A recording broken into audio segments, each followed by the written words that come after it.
Me Vijayanand Meshram, multiplex group of company, Karnataka agro. आत्ता मी वारुवाडी या शिवारामध्ये आहे आणि द्राक्षाच्या बागेमध्ये आहे. तर आपले मल्टीप्लेक्सचे काही उत्पादन शशिकांत महादू कानडे या प्रगतशील द्राक्ष बागायतदार यांनी त्याचा वापर केलं. तर आपण त्यांच्या तोंडून आपण ऐकूया त्याचे रिझल्ट काय मिळेल. भाऊ नमस्कार. नमस्ते साहेब.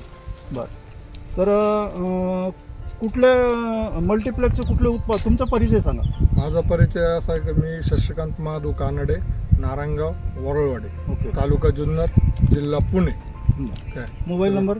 Mobile number 98 60 68 35 22.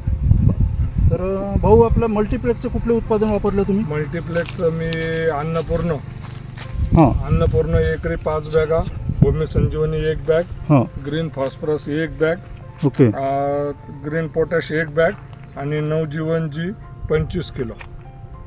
अच्छा, म्हणजे अन्नपूर्णा, भूमी संजीवनी, हां. ग्रीन फॉस्फरस, ग्रीन पोटॅश, हम्म. नवजीवनजी नवजीवन जी हा डोस तुम्ही टाकल्या, हो, एकरी टाकल्या. एकरी टाकल्या. याच्यामध्ये केमिकल काय 12-32-16ची एक बॅग वापरली? केमिकल 12-32-16 एक बॅग. 2 बॅगा एकरी. 2 बॅगा. बरं भाऊ, आणि फवारणीमध्ये काय घेतल्या? फवारणीमध्ये मापल आणि हे घेतलेलं आहे, चमक प्लस आणि चमक. अच्छा, याचं शेवटच्या कलर उतरण्यासाठी? कलर उतरण्यासाठी मापल आणि चमक घेतलं होतं. बरं, तर भाऊ मल्टीप्लेक्सचे उत्पादन वापरून तुम्हाला रिझल्ट काय मिळाले दाखवा. मल्टीप्लेक्सचे उत्पादन वापरून आहे ना मला एकदम रिझल्ट सुंदर भेटलेले आहे. याच्या आधी मी कांद्याला आणि टोमॅटोला पण वापरलं होतं, त्याच्यामध्ये पण मला रिझल्ट चांगले भेटले, उत्पन्न पण वाढलं माझं त्याच्यामध्ये. अच्छा, आता भाऊ ॲन ॲव्हरेज द्राक्षामध्ये तुम्हाला कमीत कमी किती वाढ उत्पन्नामध्ये झाली सर? ऑन ॲव्हरेज जर तसं पाहिलं तर द्राक्षामध्ये मला नाही काही म्हटलं तरी 1.5 ते 2 टन एकरी उत्पन्न मला जास्त भेटलेले. जास्त भेटलंय. ओके, तर भाऊ रिझल्ट इकडे दाखवा. या पद्धतीचं रिझल्ट तुम्हाला मिळालेत. हा, रिझल्ट आहे ना असे मला चांगले भेटलेले आहेत. माल 1 नंबर झालेला आहे, फक्त भारी माल झालेला आहे.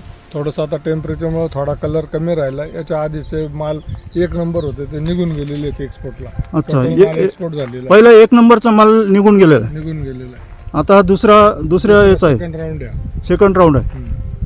Okay, good.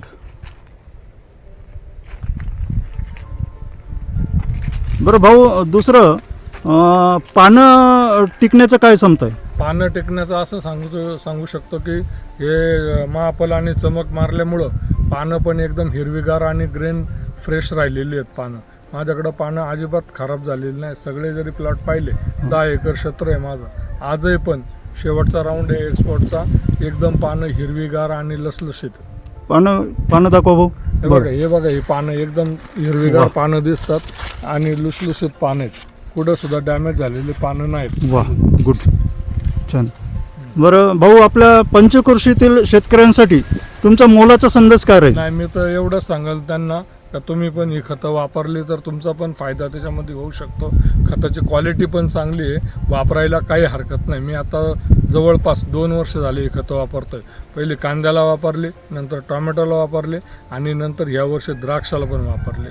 आता यावर्षी 12 एकर द्राक्षाला वापरले? हा, यावर्षी 12 एकर द्राक्षाला वापरले. ओके, प्रत्येक द्राक्ष बागायतदारांनी हे ऑर्गॅनिक खतं वापरले पाहिजे? नाही, प्रत्येक द्राक्ष बागायतदारांनी ऑर्गॅनिक खतं वापरलीच पाहिजे. कारण कसं आहे, ऑलरेडी इथून पुढे सगळ्या ज्या काही गोष्टी आहेत त्या ऑर्गॅनिकमध्येच येणार आहेत. ओके, असं. धन्यवाद भाऊ. मल्टीप्लेक्स रहिता सुखी रहिता.